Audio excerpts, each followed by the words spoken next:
ખેડબ્રહ્મા શહેર સાર્વજનિક મંડળ દ્વારા શ્રી ગણેશ વિસર્જન કરવામાં આવ્યું। આજે અનંત ચતુર્દશી ગણેશજીની અશુભની આખી અલવિદા આપવામાં આવી।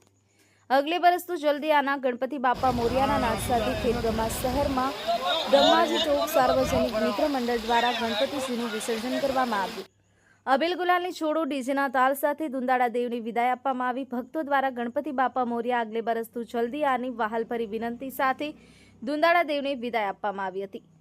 ખેડબ્રહ્મા શહેરની હરણાવ નદી કિનારે ગણેશ વિસર્જન કરવામાં આવ્યું હતું। તેમાં ખેડબ્રહ્માના પીઆઈ ટીએન સાધુ સાહેબ અને પીએસઆઈનું ચુસ્ત બંદોબસ્ત ગોઠવવામાં આવ્યો હતો અને નગરપાલિકા દ્વારા ફાયર બ્રિગેડના માણસો નદી કિનારે હાજર રહી અને ગણેશ વિસર્જનનું આયોજન કરવામાં આવ્યું હતું, જેમાં મોટી સંખ્યામાં ભાઈઓ તથા બહેનો આંખોમાંથી અશ્રુ પણ વહેવા લાગ્યા હતા અને વિદાય આપવામાં આવી હતી।